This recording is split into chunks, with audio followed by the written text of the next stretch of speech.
ကျွန်တော်တို့ကတမိုင်းမှာအခြေအဆက်အမစ်စုကလာတစ်ခုမှနေထိုင်နေကြလားကျွန်တော်တို့ပတ်ဝန်းကျင်ကရအားလုံးဟာပူပြီးထမ်းပြလန်နေပါလေ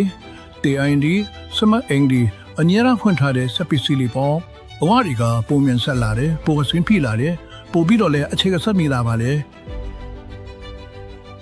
ဒါပေမဲ့ဒီတူတမှုတွေဖြစ်ပေါ်နေချိန်မှာပဲကျွန်တော်တို့ပတ်ဝန်းကျင်မှာတိတ်တဆိတ်ကြီးထွားလာနေတဲ့တခါရတစ်ခုရှိနေပါတယ်အဲ့လားကျွန်တော်တို့မမြင်နိုင်မကြားနိုင်အနက်မရနိုင်တဲ့အရာတစ်ခုပါဒါပေမဲ့သူအမြဲတမ်းရှိနေတာပါကျွန်တော်တို့ရနေစေဘဝကိုပြန်တွေ့ချတာလောကရဲ့နေစေကဆိုရင်ကျွန်တော်တို့ကအပြင်မှာအချင်းဘုံကုံဆုံးခဲ့ကြပါမယ်ယူရီကမြင်းနာချင်းစိုက်စကားပြောဆိုခဲ့ကြလေပြီးတော့ကျွန်တော်တို့အများစုဟာဖန်တားဖင်ဒီအချက်ပြလိုင်းတွေနဲ့ချစ်ဆွတ်ထားတဲ့ဆက်ပစ္စည်းတွေကြားထဲမှာအမြဲတမ်းဝင်ရမနေကြကြလာဘူးတေဖုန်းကိုအမြဲတမ်းအနားမထားဘူးတင်မိဖတ်တွေပြောခဲ့တာကိုမမိသေးလား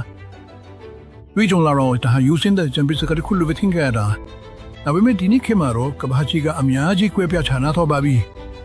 တင်ဖုန်းတင် Wi-Fi router Bluetooth service တွေစမ M3 PC တွေပရိယာအလုံးမှာအချက်ပြလိုင်းတွေကိုအမြဲတမ်းထုတ်လွှင့်နေကြတာပါသူတို့အလုံးပေါင်းလိုက်တဲ့တစ်ပိုင်ပညာရှင်တွေကလက်စစ်တလိုင်းငြိမ်းမှု electromagnetic pollution တမန် electro smoke လောက်ခေါ်တဲ့ရာကိုဖြစ်ဖို့စေပါတယ်တာမမြင်နိုင်ဘူးအတိုင်မထုတ်ဘူးပြီးတော့နေရာထဲမှာရှိနေပါလေမင်္ဂလာပါအားနမိတ်မင်္ဂလာပါ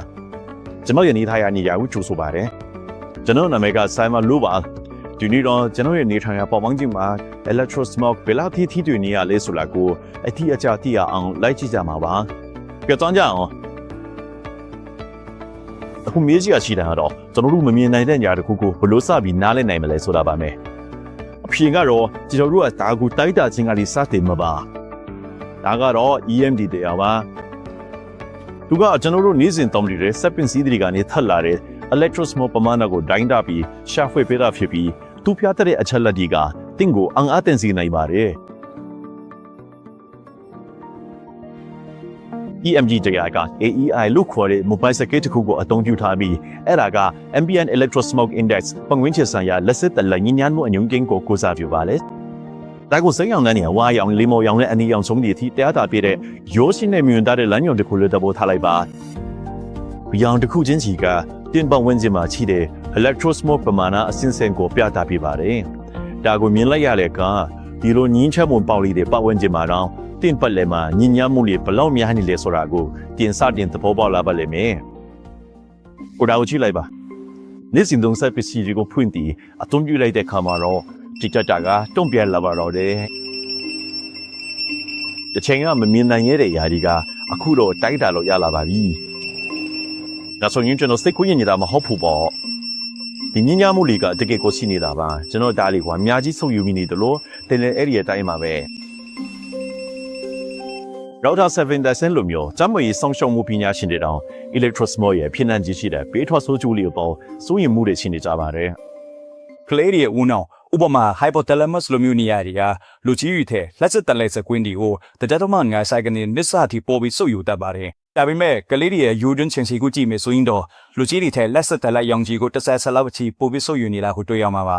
။ဦးနောက်ကပေါ်ပြီးစုပ်ချင်တယ်ဆိုရင်ပုံမျောနေတယ်။ဦးကောင်ခွန်ကပိုပါပြီးအရွယ်အစားကလည်းပိုတီးတဲ့တဲ့သူမြည်တဲ့ပမာဏကိုပဲပေးမယ်ဆိုရင်ပိုတီးတဲ့တ िश ူကပိုကြီးတဲ့တ िश ူတဲ့ပိုပြီးစုပ်ယူမိမှာပါ။ပထမဆုံးလက်မြတ်မှာကရန်ကြီးထုတ်ရနေတဲ့ PC တွေကိုဥပမာလက်ကင်ခွန်တွေလိုမျိုးပေါ့ကုစီကနေဝေးဝေးမှာထားဖို့ပါပဲအတော့မပြူလက်ချင်မှာပလက်ပါလုံးကိုပိတ်ထားပါနံပါတ်2ဝင်နေရက်စစ်တလိုက်စက်ကွင်းကိုနီးပြစေတဲ့ကလီယာ electromagnetic field harmonizers တွေကိုတွန်းလိုက်ပါတယ်ဒါကလက်စစ်ပစ္စည်းကနေထပ်လာတဲ့ရောင်းချီရဲ့ base ဆိုချိုတွေကိုဟန်ချနီစေမှာပါထို့အပြင်နောက်တာ Meta Harvest ကဲ့သို့သောကနေဒါသူတွေဒီများသည့်တီးခြားခြင်းများအောက်တွင်လက်စစ်တက်လိုက်တဲ့ထိထွေးမှုအချို့ကဇီဝတုံ့ပြန်မှုများကိုမိတို့တက်ရောက်နိုင်သည်ကိုလေးလာသည့်သူရိသနာစာတဲ့များကိုထုတ်ဝေခဲ့ကြသည်အခုဒါဟာဆက်လက်လေးလာစမ်းနယ်ပယ်တစ်ခုဖြစ်ပေမဲ့တစ်ခုလိုရှင်းပါမယ်ကျွန်တော်တို့ရဲ့ပတ်ဝန်းကျင်ကပြောင်းလဲနေပြီးဒါကိုကျွန်တော်တို့လေးလျှူရှူထားလို့မရတော့ပါဘူးဒါလျာလုံးကတဲ့အတွက်ဘာကြောင့်ရေးကြည့်တာလဲအကြောင်းလဲဆိုတော့သင်ခန္ဓာကိုယ်ကလက်စစ်တက်နေလူလူငီလိုပါတေဖုန်းတော့ကအချက်ပြမှုတွေကိုပြပို့နေပါတယ်တဲ့အာယုံကြောတွေကခန္ဓာကိုယ်အနက်ကိုရစ်စစ်လိုက်ပို့ဆောင်ပေးနေပါတယ်အဲကြောင့်တဘာဝကြကြပဲတစ်ပံပညာရှင်တွေကကျင်ပါကလက်စစ်တက်လိုက်နေက ကျွန်တော်တို့နဲ့ဘလို့အပြအလန်တက်ရမှုရှိတယ်လဲဆိုတာကိုလေ့လာခဲ့ကြပါတယ်အထူးသဖြင့်တမတ်ထားတဲ့ချိန်ရောကွာဝေဒီမှာဆိုရင်သူတို့ကလူခန္ဓာကိုယ်နဲ့ထပ်တူကြတော့နေပါလေအခုတင်တာတွေးနေလဲဆိုတာကျင်းတင်တော့တယ်နမရပူလာမရှိတော့ဘူးလားဟာနာဂျင်းပြီးသွားပြီးအဆုံးသတ်သွားပြီးလို့ဆိုလိုလာတာလားဒါမှမဟုတ်မျောလင်းချက်ရောင်ချီတန်းလာမဲ့လမ်းဆက်တစ်ခုရှိသေးလားတဲ့နဲ့တင်မီသားစုကိုကာကွယ်ဖို့အတွက်ဒီနေ့ဘာတွေလုပ်နိုင်မလဲဆိုတာဆွေးနွေးကြည့်အောင် EM ကကိုမစ္စတေရာစီဒါကျွန်တော်တို့လက်ရှိညီထိုင်နေတဲ့ကဘာကြီးကွယ်ဒီဇိုင်းထုတ်ထားတဲ့တက်ဆောင်ရလွယ်ကူလဲ harmonic ညီပင်အတုံးကိရိယာတစ်ခုဖြစ်ပါတယ်ခဏတစ်ချက်နဲ့ယူမယ် EM ကတင်ပန်းဝင်ကြမှာရှိတယ်ရွှတ်ထွေးတဲ့ရက်ဆက်စလိုက်ပန်းဝင်ကြတွေကိုဖိနှိပ်ပြီးဟန်ချက်ညီအောင်လှုပ်ဆောင်ပေးပါလေအခုလက်တဲ့အချိန်မှာဘာတွေဖြစ်ပြနေလဲဆိုတာကြည့်လိုက်ရအောင် EM ကကိရိယာကိုအသုံးမပြုထားတဲ့အချိန်မှာဆိုရင်ကျွန်တော်ရဲ့ laptop, tablet နဲ့ smartphone တွေမှာ EMD data နဲ့တိုင်းတာရရှိတဲ့ AI အဆင့်တွေဟာပုံမှန်ထက်အများကြီးပိုပြီးမြင့်မားနေတာကိုကျွန်တော်တို့စီးစင်းလေးလေးနဲ့ထင်ထင်ရှားရှားမြင်တွေ့နိုင်ပါတယ်အခုကျွန်တော်တို့ EM ကတို့ဖွင့်လိုက်မြင်တခြားကြည့်ပြပါ EM ကကိုဖလိုက်တဲ့အချိန်မှာပဲ harmonic immune gain harmonic indicator ကအနီအောင်မှအစိမ်းရောင်ကိုပြောင်းပါလာကိုတွေ့ရပါလိမ့်မယ်အက EM ကအလုံးလုံးနေတဲ့ချိန်မှာပတ်ဝန်းကျင်ကပိုပြီးဟန်ချက်ညီတော့တဲ့ဆောင်လာကိုပြထနေတာပါ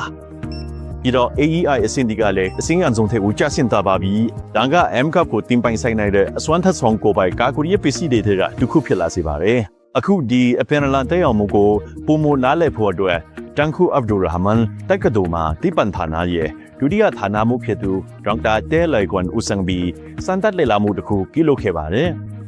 ဒီသူရေဒနာကပတ်ဝန်းကျင်အခြေအနေတွေကဇီဝစနစ်တွေအပေါ်ဘယ်လိုတက်ရောက်မှုရှိနေတယ်လဲဆိုတာကိုလေ့လာခဲ့တာပါ။ဒါကြောင့်ဒီ project အတွက်ကျမတို့က electromagnetic hypersensitivity syndrome လက်စတန်လိုက်တဲ့အလူရမင်းအိုင်ဒန်ခန်နိုင်ဆွမ်းရှိခြင်းကိုလေ့လာနေတာပါ။အတူကောင်းမှဖြစ်တော့ဒါကို EHS လို့ခေါ်ပါမယ်။ပြီးတော့ကျမတို့က M ကလို့ခေါ်တဲ့တဲဆောင်ရလေကိုရဲ့ကိရိယာတစ်ခုကိုအသုံးလုပ်ပြီး EHS ရှိတယ်လို့ကိုရန်ခန်းစားရတဲ့ပတ်ဝန်းကျင်တွေအပေါ်မှာကာကွယ်ပေးနိုင်တဲ့အညီတီရှိမရှိကိုလေ့လာနေတာမှာလုံရတာဆောင်ကြည့်လေးလာတဲ့ကာလအတွင်းမှာပဲပေါင်းရင်တို့90%ခိုင်နှုန်းကသူတို့ရဲ့ယောဂလက္ခဏာတွေတိတိတတ်တာလာတွေလို့အစီရင်ခံတင်ပြခဲ့ကြပါတယ်။တွေးဆက်ရီစုစီမှု90%ခိုင်နှုန်းရောကျသွားတာကိုလည်းကျွန်တော်တို့တွေးရှိခဲ့ရပါတယ်။ဒါဟာတွေးလက်ပါမှုပုံမကောင်းမွန်စေပြီးတွေးချောင်းရည်လေးတွေထဲမှာတွေးချိစစ်မှုပုံမကောင်းမွန်လာစေကဆဲအစ်စ်မှာအောက်ဆီဂျင်နဲ့အာဟာရဓာတ်တွေကိုပုံမထိရောက်စွာပို့ဆောင်ပေးနိုင်တဲ့အထက်အလွန်အရေးကြီးတဲ့အချက်ဖြစ်ပါတယ်။ဒါအပြင်0တိုနေပမာဏ59.5ခိုင်နှုန်းတိုးလာတာကိုတွေ့ရပြီးဒါကရှိခံစားချက်အိစစ်ချင်းနဲ့မညံဆိုင်ရာလှုပ်ဆောင်ချက်တွေကိုပုံမကောင်းမွန်စေပါတယ်။အနည်းချုပ်ပြောရရင်တော့မိရတဲ့ဆုံးမှာအရေးကြီးဆုံးຢာတွေကတော့ကျွန်တော်တို့ချစ်တဲ့သူတွေမိသားစုတွေအိမ်နဲ့ကျွန်တော်တို့ရဲ့နေစဉ်ဘဝတွေပါပဲ။အားလုံးလဲဆိုတော့ညီပညာဆိုတာဘယ်မှပြောခွေတော့မှမဟုတ်လေပါ။ဒါကကျွန်တော်တို့လုဆောင်သမျှအရာရုံးရမှာပို့ပြီးတော့ပန်းဆက်ပတ်ဝင်လို့မှာ။ဒါကြောင့်မလို့ M ကကိုအင်မာတဲ့ဖြစ်အလို့မှာတဲ့ချစ်ဖလာခီလာရဲ့ဘေးနေရာကိုပဲရောက်တင်းတဲ့သူရှိနေနိုင်ဘူးဒီဇိုင်းထုတ်ထားတာပါ